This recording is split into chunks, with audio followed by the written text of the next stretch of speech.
El capítulo 1 de Romanos, donde nos quedamos la clase pasada, Romanos capítulo 1, y este es el sexto estudio, hoy es el sexto estudio del libro de Romanos.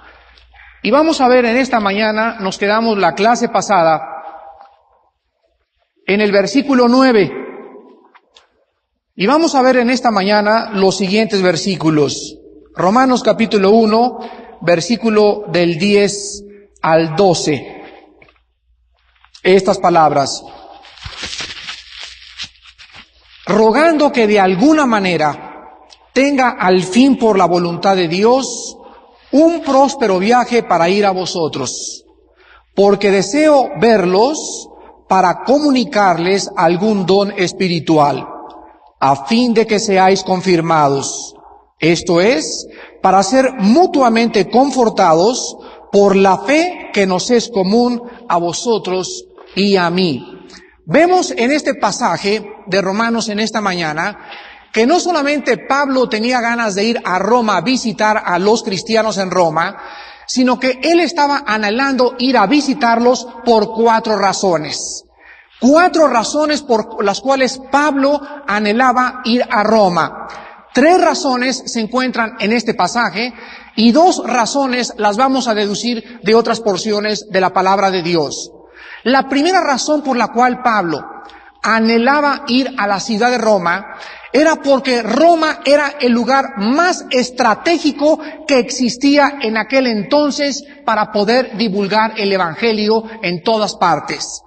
No sé cuántos de ustedes estén involucrados con nosotros en el equipo de Vida Nueva, pero nosotros tenemos la convicción de que es en la Ciudad de México donde va a explotar la bomba. Es la Ciudad de México el lugar más estratégico para poder evangelizar el país.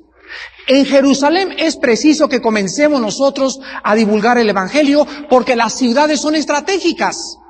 Imagínense, por ejemplo, pues sí, vamos a Salamanca, tuvimos una cruzada la semana pasada de 8,000, 10,000 personas y sacudimos Salamanca, creamos conciencia de ciudad en Salamanca, pero ahí queda todo. Pero cuando nosotros estamos en la ciudad, en el núcleo del país, que es la capital, y nosotros comenzamos a hacer ruido y a decirle a la gente, existe Dios, existe Cristo, hay un libro que es la Biblia, y comenzamos a externar a la gente nuestra opinión del aborto, del divorcio, del matrimonio y de los hijos, los periódicos van a comenzar a decir, estas personas tienen respuestas. Y nos comienzan a entrevistar, y nos comienzan a preguntar, y nos comienzan a llamar a la policía, y al ejército, y a la presidencia, y a los pinos, y comienza entonces aquí en México a difundirse el evangelio con fuerza. ¿Por qué? Porque estamos convencidos que es un lugar estratégico para el evangelio. Si Pablo podía impactar el mundo antiguo, Pablo tenía que impactarlo yendo a Roma. Ahora, cuando él escribió a los romanos, recordemos que él no había conocido Roma, ni había tampoco llegado a Roma. Entonces, esta era la primera razón por la cual Pablo anhelaba llegar a Roma. En segundo lugar, vean Hechos capítulo 9. Hechos capítulo 9 del 15 al 16. La segunda razón por la cual Pablo quería ir a Roma es porque Dios ya le había prometido que iba a estar enfrente de los presidentes y de los reyes de la tierra. Hechos 9 del 15 al 16. El Señor le contesta a Ananías, ve porque instrumento escogido me es este. Aquí hay un instrumento muy especial que Dios había escogido. ¿Para qué había escogido Dios a Pablo? Para llevar mi nombre en presencia de los gentiles. ¿Y de quiénes? ¿Y dónde estaban los reyes en aquella época? En Roma. Para llevar mi nombre a los gentiles y de reyes y de los hijos de Israel. Porque yo le mostraré cuánto le es necesario padecer por mi nombre. ¿Se imaginan ustedes cuando llegó Ananías con Pablo y le dijo, hermano Pablo, vengo a abrirte los ojos a que seas lleno del Espíritu Santo? ¿Y qué crees? Tengo una buena noticia y tengo una mala noticia. La primera buena noticia que te quiero dar, Pablo, es la siguiente. Tú eres el instrumento de Dios para ir a predicarle a Reagan y a la Madrid y a todos los presidentes. De veras, Pablo se levanta el cuello y dice, yo sabía que para algo tenía que ser bueno yo. Y la otra mala noticia, la otra cosa que te quiero contar es lo siguiente. Déjame decirte que cuando Dios escoge a un instrumento para usarlo, ese instrumento tiene que estar listo. Y la única forma de estar listos es sufriendo en su nombre. ¿Cuántos jóvenes de esta iglesia y cuántos jóvenes de otros lados están buscando antes de la corona, están buscando la corona primero y están buscando después la cruz? Y el orden divino es que primero hay que sufrir. Y después viene la vindicación, después viene la resurrección, después viene aquella exaltación en la cual Dios le dará a la persona que esté dispuesto a sufrir por él. Ahora quiero decirles algo muy importante. Si aquí hay personas que anhelan servir a Dios de una u otra forma, y hay personas que quieren verdaderamente ser usados por Dios, pero sin embargo en las cosas pequeñas no están siendo fieles y no están sufriendo en las cosas pequeñas para servir a Cristo. Les voy a dar un ejemplo, los edecanes de Vida Nueva. Tenemos 5 meses tratando de reclutar edecanes para Vida Nueva. Y tenemos con las manos contados los jóvenes que han respondido, porque los demás no han respondido. Pero quieren predicar. Quieren irse de misioneros, quieren ser pastores, pero en las cosas pequeñas que requieren fidelidad no quieren servir. Y los cambiamos cada 15 días y los cambiamos cada 2 meses y estamos ya quedándonos con un buen equipo de aquellos que llegan exactamente a las 7 de la mañana, desayunados, bien arreglados, bien vestidos, bien peinados, con el espíritu de servir 4 horas en un desayuno una vez al mes a Dios y a Cristo a través del Espíritu de Dios. Hemos llegado a la conclusión que no le podemos dar el puesto ni de diácono, ni de misionero, ni decirle te vamos a pagar el boleto para irte a Canadá, o vamos a hacer esto o aquello, hasta que no estemos convencidos que la gente que quiere entrar a Vida Nueva, primero va a ser probada 1 año en las cosas pequeñas. Porque han entrado, usted no se imagina la cantidad de personas que han entrado, y como han entrado han tenido que salir, porque no habían sido probados por Dios para servirlo.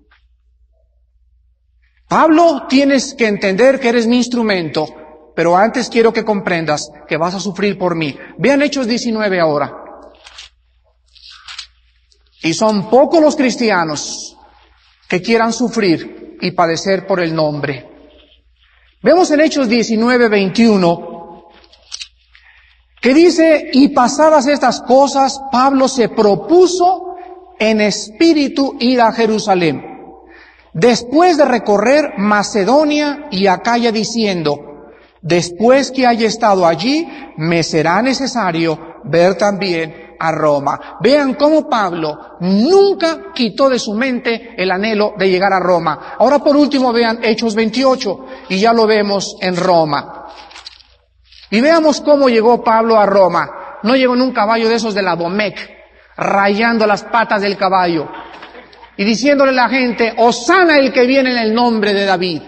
¿Saben ustedes cómo llegó Pablo a Roma? Se cumplió la profecía de Ananías. Hechos 28 del 13 al 16. Y de allí costeando venían en un barco alrededor, llegamos a Regio. Y otro día después, soplando el viento sur, llegamos al segundo día a Puteoli, donde habiendo hallado hermanos, nos rogaron que nos quedásemos con ellos 7 días y luego fuimos a Roma, de donde, oyendo de nosotros, los hermanos salieron a recibirnos hasta el foro de Apio y a las 3 tabernas. Y al verlo Pablo dio gracias a Dios y cobró aliento. Cuando llegamos a Roma, el centurión entregó ¿a quién? ¿Cómo llegó Pablo? En un caballo de la Domecq, con visa y toda la cosa y pasaporte, con pasaporte diplomático llegó. ¿Llegó? ¿Cómo? Llegó encadenado. Así llegó encadenado a Roma y se le permitió vivir aparte con un soldado que lo custodiara. Pablo entonces llega a Roma, a la ciudad que él quería predicar el evangelio, pero no llega como él esperó posiblemente llegar. Él llegó encadenado y custodiado por los soldados. Y vean los últimos versículos, el versículo 30 y 31, cómo acaba el libro de los Hechos. Y Pablo permaneció 2 años enteros en una suite presidencial en las brisas. ¿Eso dice? Dice, en una casa alquilada, y recibía a todos los que a él venían, predicando el reino de Dios y enseñando acerca del Señor Jesucristo abiertamente y sin impedimento. Pablo vio que Dios le abrió la puerta para llegar a Roma, y Pablo llegó encadenado físicamente, pero libre en el espíritu. Y al llegar Pablo a Roma, él pudo haber dicho, oh Señor, ¿cómo puedo yo predicar encadenado? Pero al mismo tiempo que Dios le permitía a Pablo ser vigilado físicamente por los soldados, el Espíritu de Dios le había abierto una puerta tremenda a Pablo, porque le dio gracia al darle una casa que le estaban pagando, y al mismo tiempo la gente podía ir a visitarlo sin ningún impedimento y predicar el evangelio de Jesucristo. Y hermanos, Pablo llenó a Roma con el evangelio de Jesús. Vemos la segunda razón, regresamos al libro de los Hechos, la tercera razón por la cual Pablo quería ir a Roma. Número 1, la consideraba un lugar estratégico.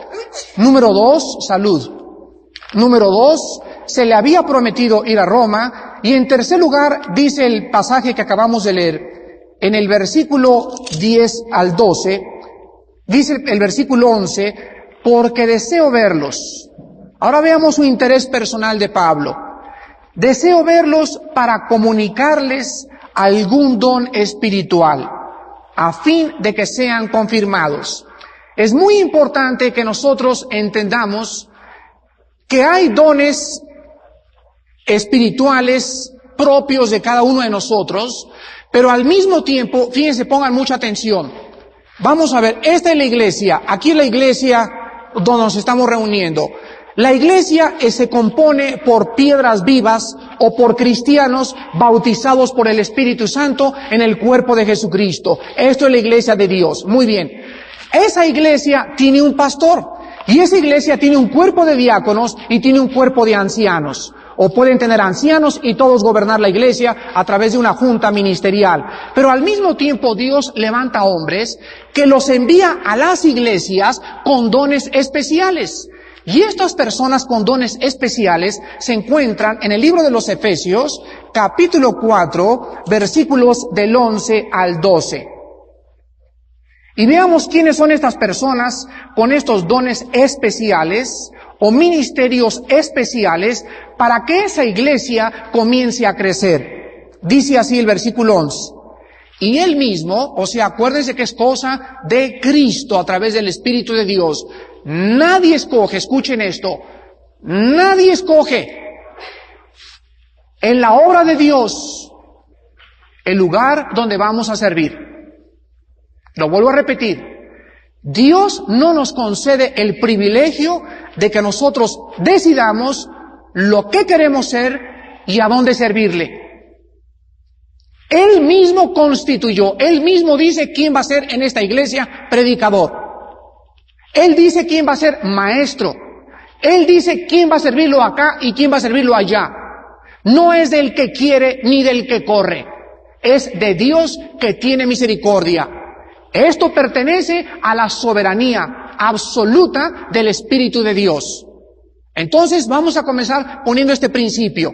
En esta iglesia que estamos ahorita reuniéndonos físicamente, aquí no se nos concede ni se nos da la libertad de decir quién va a predicar y quién no va a predicar. Es el Espíritu de Dios el que va a comenzar a levantar en esta iglesia los líderes del futuro. Nuestra misión es alimentar al rebaño y cuidarlos. Esta es nuestra misión principal como pastores. Pero dice a continuación del versículo 11, Él mismo constituyó a unos apóstoles. Muy bien, ¿hay apóstoles ahora? No en el sentido apostólico de hace 2000 años. Los apóstoles fueron aquellas personas especiales que Dios llamó para poner, dice Efesios capítulo 2, los fundamentos de la iglesia. Sobre los apóstoles fue construida la iglesia de Cristo. siendo la principal piedra Jesucristo mismo. Entonces toda la iglesia fue construida alrededor del fundamento de los apóstoles. Los apóstoles del siglo XX no son apóstoles en el sentido de los apóstoles de hace 2000 años. Podríamos decir que un apóstol del siglo XX es un misionero. Es un hombre que va a un lugar, levanta una iglesia y se va a otro lugar. Pero a continuación dice el pasaje que no solamente él constituyó apóstoles, sino también profetas. ¿Hay profetas en el siglo XX? Sí los hay. 1 Corintios 14:3. El que profetiza, profe, fenos en el griego. Pro antes, penos, hablar enfrente. El profeta del Nuevo Testamento no es el que trae nuevas revelaciones. No es el que dice, ahorita estoy inspirado y en un estado de éxtasis, el Espíritu Santo se está comunicando conmigo a través de ustedes y comienza el Señor y comienza a decirles esto y el otro. Ese es un falso profeta. Dios ya no nos habla a través de un éxtasis y de un medium cristiano diciendo en este momento estoy recibiendo mensaje del Señor. Dios, habiendo hablado muchas veces y muchas formas en otros tiempos a través de los profetas y de muchas maneras, en estos tiempos nos ha hablado por el Hijo. Y ahora tenemos la palabra profética más segura, a la cual haríamos bien en estar atentos. Cuidado cuando alguien diga, traigo un mensaje del Señor, porque yo pienso, y siempre lo he dicho, que Dios agarra a una persona y la levanta, y el Señor dice, y con la Biblia en la mano. Pero cuando vienen así revelaciones que el Señor me está diciendo, y que comienzan a entrar esta clase de revelaciones a la iglesia, comienzan juntamente con esa persona a introducirse la levadura y las falsas doctrinas. Dios ha establecido profetas en el Nuevo Testamento y estos son los hombres que predican para edificar, para consolar y para exhortar. ¿Quién es un profeta? Un maestro o un predicador del Nuevo Testamento. Dios también constituyó no solamente a profetas, sino que también evangelistas.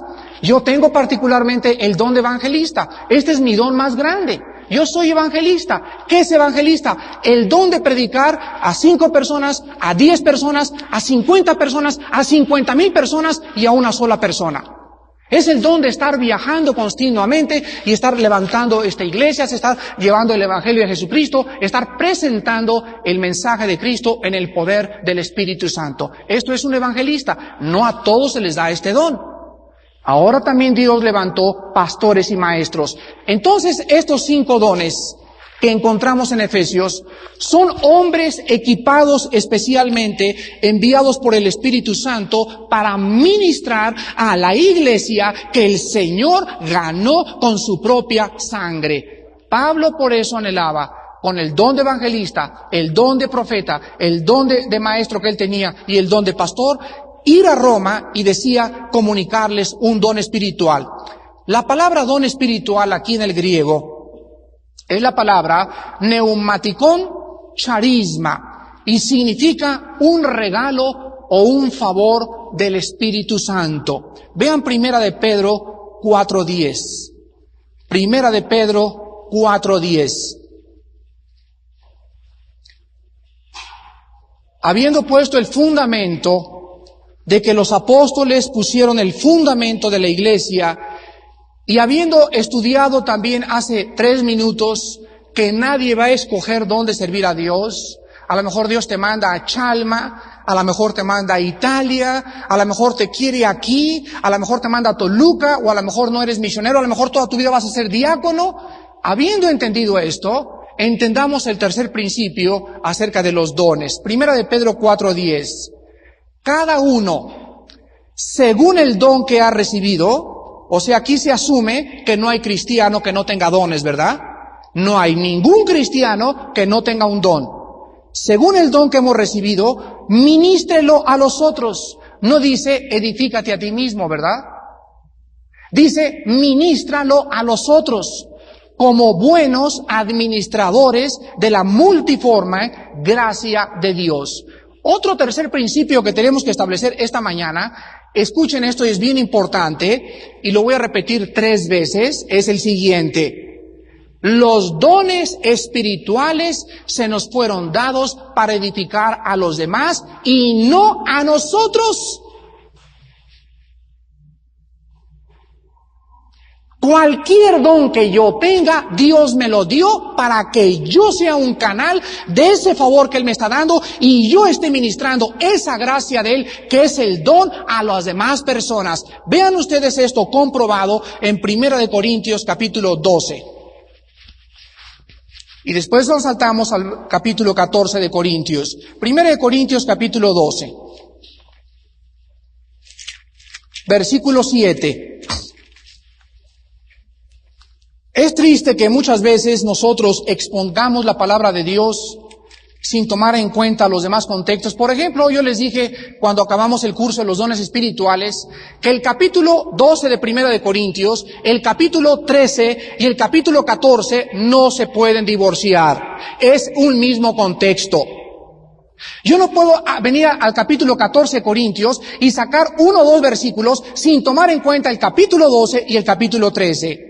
O sea, estos tres capítulos tienen que ser estudiados, tienen que ser ministrados y tienen que ser hermenéuticamente trazados dentro de los tres mismos capítulos, porque es un mismo contexto.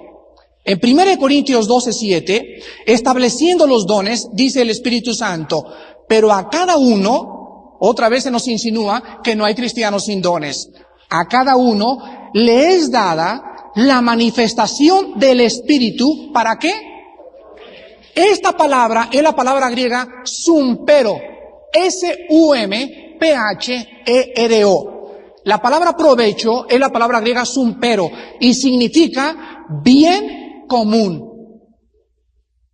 A cada uno de nosotros, Dios nos da los dones para el bien común de los hermanos y de la iglesia.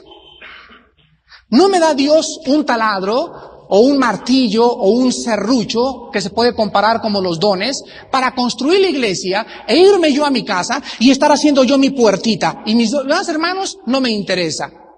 No, en estas palabras le estoy diciendo que no puede haber cristianos aislados de una iglesia. No hay tal cosa como yo quiero ser cristiano pero no tengo necesidad de ir a una iglesia. Esto no existe en la Biblia. La iglesia es el conjunto de personas bautizadas por el Espíritu Santo para ministrarse las unas a las otras. Si tú quieres ser cristiano sin venir a la iglesia o sin tener que ver con los demás hermanos, el tuyo no es un cristianismo. Yo le puedo llamar una filosofía humanista, pero esto no es cristianismo. Ahora vean ustedes también en 1 Corintios 14.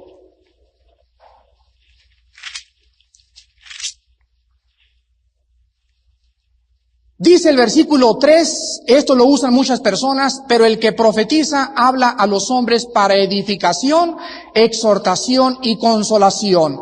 El que habla en lengua extraña, a sí mismo se edifica. ¡Ah! Y aquí sale un hermano. ¿Ya ve? ¿Ya ve que sí hay dones para edificar a unos otros? Pero escuchen lo que dice Pablo. El que habla en lengua extraña, a sí mismo se edifica, pero el que profetiza edifica a la iglesia. ¿Qué es lo que Pablo está tratando de decir? En todo este capítulo 14 de Corintios, Pablo nos está enseñando, en primer lugar, dos principios. Número uno, todas las cosas que nosotros recibamos de Dios, ya sea el don de lenguas, ya sea el don de alabanza, el don de presidir, cualquier cosa que yo reciba de parte de Dios, tiene un propósito. Entiéndalo, por favor. ¿Y cuál es ese propósito? Que mis hermanos crezcan. Entonces, si yo llego a una iglesia y comienzo a hablar en lenguas y no hay nadie que esté interpretando, ¿en dónde estoy edificando? Entonces, Pablo quiere hacerles entender a los corintios que no sean carnalotes. Que no sean niños, que sean maduros. Los dones no fueron para jugar, no es una matraca estar ahí con la matraca, dale, dale, dale, usándola como yo quiero. Es para ministrar a mis hermanos. Y Pablo, entonces, ¿qué hacemos cuando habla en lenguas? Si no hay intérprete, métale una manzana en la boca. Métale un elote en la boca. Que se calle. Porque no puede haber amén. Va a crear confusión. Las gentes incrédulos van a decir que estamos locos. Es un tropiezo. Por cualquier lado que tú le veas, cállense si no hay intérpretes. Porque es preferible, entonces, hablar con el entendimiento en castellano. 5,000 palabras en lenguas es preferible hablar 5 palabras claras a 5,000 palabras en un lenguaje donde nadie lo puede entender. ¿No está claro eso, hermanos? No está claro, pero ¿por qué lo seguimos haciendo? Porque no hemos sentido los propósitos por lo cual los dones nos han sido dados. Pero sigue la pregunta. ¿Por qué entonces este versículo dice, el que habla en lenguas a sí mismo se edifica? No sé cuántos de ustedes les guste el estudio del griego, pero el original griego y la gramática aquí en este versículo está hablando en un lenguaje satírico. Está diciendo Pablo, el que habla en lenguas a sí mismo se edifica, pero no se trata de que te edifiques, ¿entiende, cabezón?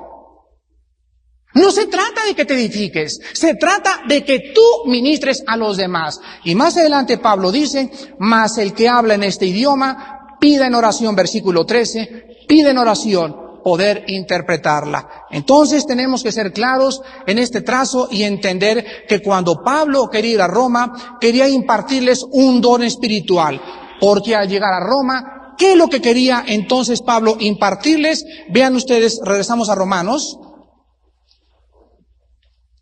Y él lo dice aquí mismo, qué cosa les quería impartir. Y dice así, versículo 11 y 12.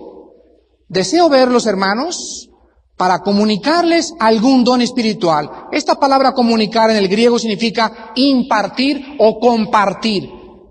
Ya vemos que cuando un predicador llega a una iglesia, está comunicando sus dones. Yo en esta mañana les estoy comunicando el don de la profecía que Dios me ha dado. ¿Cómo se los comunico? A través de la palabra de Dios. Pablo Moreno, cuando vino en la mañana y nos compartió el estudio de la oración, nos estaba comunicando ¿qué cosa? El don que Dios le ha dado espiritual de poder exponer la palabra. Eso nos estaba comunicando. Cuando algún hermano pasa acá y canta Lucía y Enrique, nos están comunicando dones espirituales. ¿En qué forma? Nos están impartiendo el don de la música. Están haciéndolo del bien común para toda la iglesia. Entonces Pablo, al llegar allí, les dice entonces aquí en el versículo 11 y 12 que estábamos estudiando, en el versículo 11, porque deseo verlos para comunicarles el don espiritual. Escuchen esto. ¿Cuál es el propósito? A fin de que sean confirmados.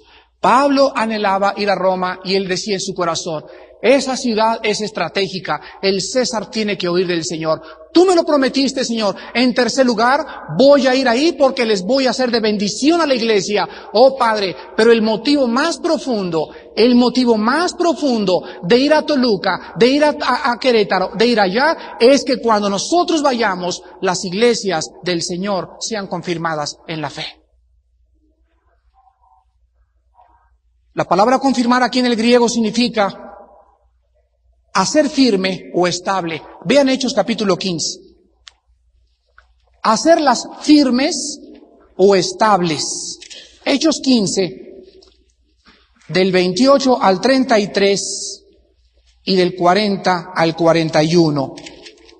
Hechos 15, del 28 al 33. Porque ha parecido bien al Espíritu Santo y a nosotros no imponerles ninguna carga más que estas cosas necesarias.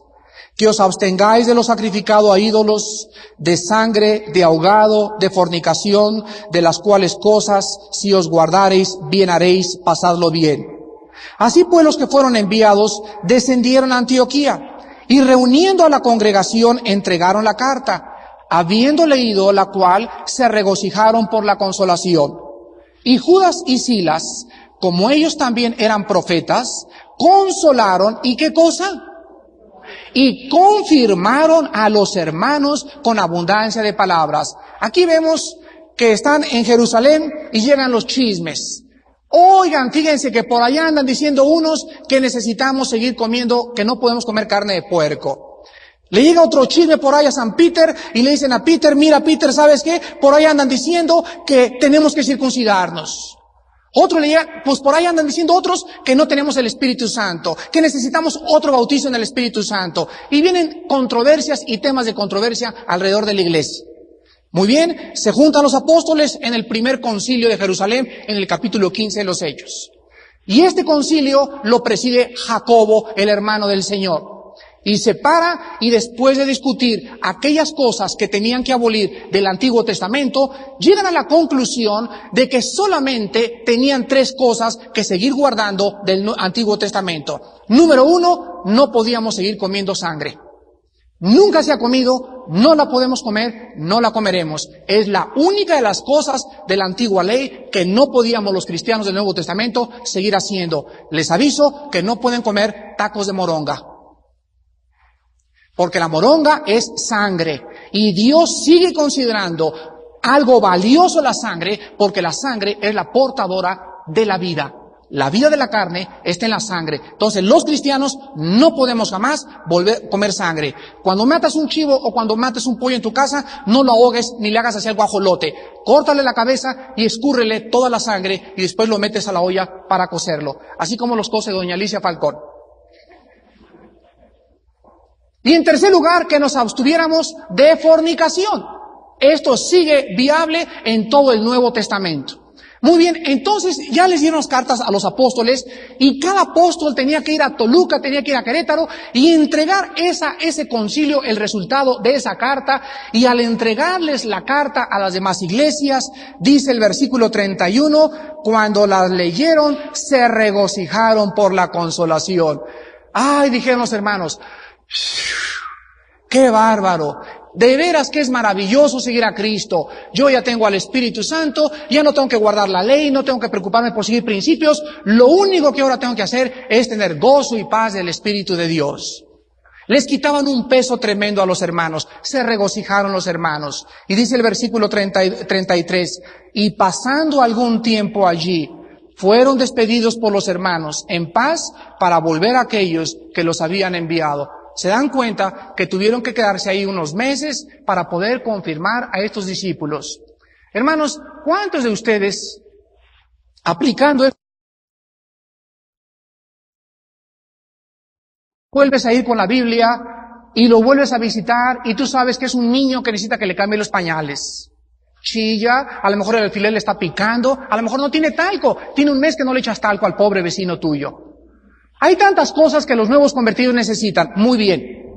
Si cualquiera de nosotros no tiene la carga de guiar a alguien a Cristo y confirmarlo, o sea, tener la carga de hacerlo estable o de asegurarnos de que es estable, entonces no creo que yo pueda tener el corazón que tuvo mi Señor Jesús. Es preciso ir con nuestros vecinos y visitarlos y visitarlos y visitarlos. ¿Con qué propósito? Confirmarlos. Confirmarlos. Ahorita estamos haciendo aquí en esta iglesia una lista de todos ustedes de la familia. Ojalá que no haya ninguna familia en esta iglesia que no nos haya proporcionado sus datos. Necesitamos su teléfono, su dirección, porque los vamos a ir a comenzar a visitar cada semana. ¿Por qué los vamos a visitar a su casa? Para confirmarlos. Hay miles de familias que no pueden hablar conmigo.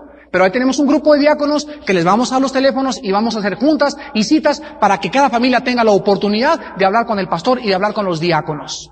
Pero necesitamos confirmarlos a ustedes, para que ustedes sean hombres firmes, para que te agarren en la calle y te digan, ¿qué piensas del aborto? No sé. ¿Y tu iglesia qué piensa del divorcio? No sé. Oye, ¿en tu iglesia? No, hombre, en mi iglesia van todos, van pentecostales, carismáticos, es un relajo en mi iglesia, es bien padre. Ahora que regresé de Estados Unidos, cuando estuve en esta iglesia que se llama Grace Community Church, una de las cosas que más me impactaron es que cualquier miembro de esta iglesia, Grace Community en Los Ángeles, agarras a cualquier miembro de esa iglesia, lo puedes agarrar con mormones, con testigos de Jehová, con cualquiera, y toda la iglesia sabe lo que su pastor cree, su posición sobre el aborto, sobre el divorcio, sobre los dones espirituales. La iglesia es una iglesia fuerte en doctrina. Y esta iglesia tiene que ser fuerte en doctrina. Que agárrate con el que te agarres afuera, los hacemos pedazos. Aleluya, gloria a Dios. Porque conocemos la palabra y la trazamos bien y sabemos en quién hemos creído y que Él es fiel para guardar nuestro depósito. Es preciso pues que sea una iglesia fuerte. Se necesitan en México iglesias fuertes doctrinalmente, con conocimiento profundo, una iglesia también con amor por las almas, fuerte en evangelismo, fuerte en discipulado, para que podamos realmente impactar al Distrito Federal. Y creo que ya lo estamos haciendo, créanmelo. Y en segundo lugar dice Pablo, regresamos a Romanos, aquí mismo en el versículo 12, y aquí vemos la humildad de Pablo. Dice Pablo, sí, pues yo aquí, ¿verdad? Canchanchan, voy a llegar, y mi presencia va a ser una bendición para todos ustedes. Yo los voy a bendecir, pero fíjense Pablo en el versículo 12 cómo cambia la cosa y dice lo siguiente: deseo verlos, versículo 11, para comunicarles algún don espiritual, para que sean confirmados. Esto es, a ver, entiéndame, dice Pablo, para hacer, ¿a qué cosa? Qué lindo, ¿verdad? Esto es, no solamente, dice Pablo, yo voy a ir a edificarlos a ustedes, sino que también, hermanos, al ver yo sus caras, al ver el hambre que tienen por el Señor Jesús, al ver la obra de vuestro amor, al ver la fe que tienen, para mí me edifica. Qué lindo es los que estamos dando estudios bíblicos durante las casas, entre la semana. Para mí no hay cosa más preciosa. Yo tengo un grupo ahorita que amo mucho. Es mi grupo de discipulado de los miércoles de Romanos de 7 a 8 de la noche. Son como 47 jóvenes líderes. Pero cada vez que entro a la casa de José Luis, donde tenemos el estudio, en las miradas de todos estos jóvenes está el hambre, el ansia, la puntualidad, su responsabilidad, pasan todas las pruebas. Son personas y jóvenes que estoy seguro van a ser los futuros líderes de esta iglesia. Anhelo llegar a esta clase porque todos me están esperando para que ellos me bendigan. A mí me bendice ver un discípulo que tiene hambre y convicciones por Jesucristo. Bendice mi alma, me anima, me impulsa a seguir viviendo más fielmente a mi Señor. Pero qué triste llegar a una iglesia donde están todos. O estás predicando y... O está la otra con los jóvenes abrazadas y besando a la muchacha y viendo a ver con qué entró y viendo quién salió. Uno lo percibe en el espíritu. ¿Qué clase de condición se encuentra en esa iglesia? Entonces Pablo dice, cuando yo vaya con ustedes, hermanos, vamos a ser mutuamente confortados. La palabra que él usa aquí en el griego, confortados, es la misma palabra, vamos a 2 Corintios 1, es la misma palabra que se usa para consolar. Consolar. Para que nos consolemos, en otras palabras, cuando yo llegue, yo los consuelo y ustedes me consuelan también. Dice en 2 Corintios 1, del 3 al 7, el propósito, uno de los principales propósitos de nuestro compañerismo. Dice así, 2 Corintios 1, del 3 al 7, es hermoso. Bendito sea el Dios y Padre de nuestro Señor Jesucristo, Padre de misericordias y Dios ¿de qué? Vayan tomando nota cuántas veces se repite en estos 4 versículos la palabra consolación. Dios es el Padre de consolación, número 4, el cual nos consuela, número 2. Nos consuela en todas nuestras tribulaciones, para que podamos también nosotros consolar a los que están en cualquier tribulación, por medio de la consolación con que nosotros somos consolados por Dios. Porque de la manera que abundan en nosotros las aflicciones de Cristo, así abunda también por el mismo Cristo nuestra consolación. Pero si somos atribulados, es para vuestra consolación y salvación. O si somos consolados, en 8 veces ya llevamos, es para vuestra consolación 9 y salvación, la cual se opera en el sufrir las mismas aflicciones que nosotros también padecemos. Y nuestra esperanza respecto de vosotros es firme, pues sabemos que así como somos compañeros en las aflicciones, también lo somos en la consolación. 10 veces se repite la palabra consolar. ¿Entienden Romanos capítulo 1 por qué quería Pablo ir a Roma? Cada vez que nosotros vamos a un estudio bíblico, posiblemente lleguen ustedes, Armando va a llegar ahorita, nos va a consolar, o va a llegar Pato ahorita y nos va a dar un mensaje tremendo, nos va a consolar, va a llegar José Luis y nos va a consolar, pero ¿qué estamos hechos nosotros de acero? ¿Ustedes creen que nosotros no tenemos nuestro corazoncito también? Hermanos, nosotros también necesitamos desesperadamente la consolación de ustedes. Qué lindo cuando yo puedo ir a un estudio y aunque, si está esperando que yo llegue a un estudio y que tu corazón sea bendecido, pero ojalá que ustedes también nos ministren a nosotros. Con su cariño, con su amor, con su compasión. Bueno, ya llegué tarde, no te preocupes, Armando, he llegado otras veces tarde, no, estás disculpado, siéntate, danos la clase.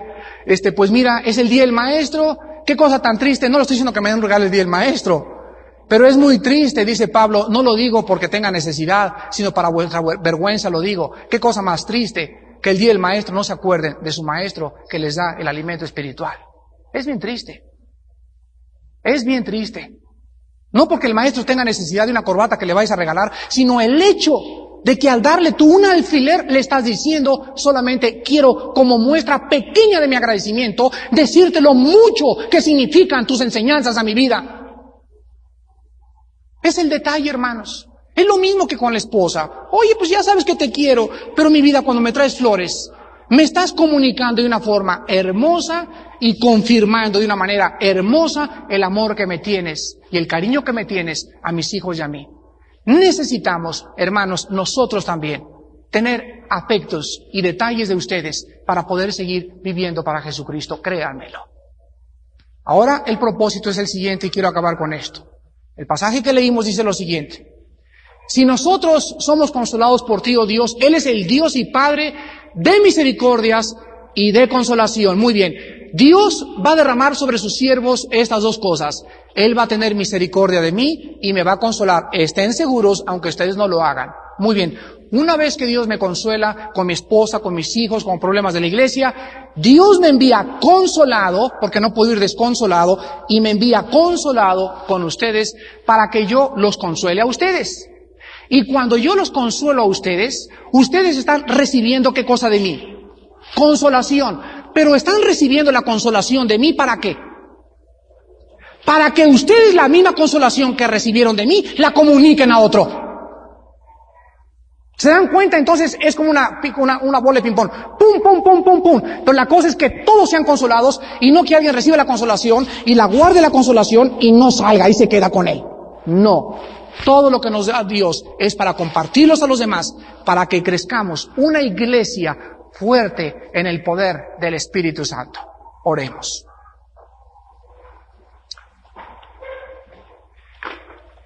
Padre, en esta mañana te damos gracias. En primer lugar, por usarnos para impactar la Ciudad de México.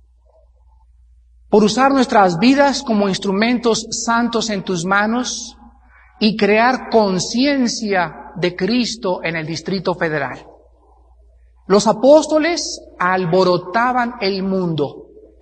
Era tan grande el ruido que estaban haciendo y era tan grande su motivación, tan profundas sus convicciones que dejaron todo y comenzaron a sacudir todo el imperio romano, porque ellos habían conocido aquel que les había dicho: estoy con ustedes todos los días hasta el fin de los siglos. Padre, te pedimos en esta mañana que sigas usando nuestras vidas. Es nuestro anhelo glorificar tu nombre, acabar tu obra, que México conozca que Cristo es el Señor, pero no solamente a través de nuestra predicación, sino también a través de nuestras vidas, a través de nuestro testimonio, a través de nuestras convicciones, a través de ese olor a santidad que debemos emitir todos los días de nuestra vida. Gracias, Señor, porque es maravilloso que todos nosotros tenemos dones espirituales y que nos has hecho comprender que no son para nuestro beneficio personal. Nada de lo que nos das es para nuestro beneficio personal. Todo es para compartir. Somos canales de tu gracia, canales de tu amor y de tu poder, para que seamos instrumentos en tus manos y la iglesia que tú ganaste con tu sangre crezca en el temor de Dios, fortaleciéndose unos a otros, soportándonos unos a otros y perdonándonos unos a otros, así como Cristo nos perdonó y nos soportó en la cruz del Calvario. Padre, te pedimos por esta iglesia que hagas una iglesia fuerte en doctrina, en amor, en esperanza y en fe, y que el mundo pueda conocer por el amor que nos tengamos que somos tus hijos, que sabemos en quién hemos creído y que salgamos al mundo y podamos tener respuesta en nuestra lengua de aquellos que demandan razón de la esperanza que hay en nuestros corazones. En este mismo espíritu, Padre, te pedimos en esta mañana por todas las personas que nos visitan en esta hora. Has traído personas que no te conocen. Posiblemente son católicos o protestantes o mormones, o posiblemente no tienen ninguna religión. En esta mañana tu Espíritu Santo les ha tocado y te pedimos por estas personas. Y estas personas que nos han visitado esta mañana, que no están seguros de su cristianismo, que no han entendido que el cristianismo no es una religión, es una relación personal, es la vida de Jesús en nuestro espíritu. Tienes en esta mañana que hacer 3 cosas. Amigo que nos visitas y amiga que nos visitas, arrepiéntete de tus pecados. Esto significa estar dispuesto a abandonar tu pecado, reconocer que estás mal delante de Dios y que necesitas arreglar tus cuentas en este momento con tu Salvador. En segundo lugar, tienes que creer en Cristo como el Mesías, el único que te puede salvar. Padre, anoche veíamos en la televisión a doña María Sabina la bruja, que le rezaba al Espíritu Santo, le rezaba a San Pedro, le rezaba a Santiago y le rezaba a todos los dioses del mundo. Pero tu palabra dice, no hay ningún otro nombre dado bajo el cielo a los hombres en que podamos ser salvos. O te adoramos a ti y dejamos todo lo demás, o no adoramos a nadie. Porque solo tú, Señor, mereces nuestra adoración y nuestra alabanza. Entonces entiendan, amigos, que al venir a Cristo es abandonar los ídolos, es abandonar nuestra antigua vida y es entregarnos en espíritu y en verdad al servicio de nuestro Señor Jesucristo. Y en tercer lugar, ábrele tu corazón. Dile esta mañana, Señor, entra a mi vida. Te recibo como mi Señor y quiero que me recibas tal como estoy de pecadora y que me laves con tu preciosa sangre. Háganlo esta mañana, que sus corazones han sido preparados por el Espíritu de Dios.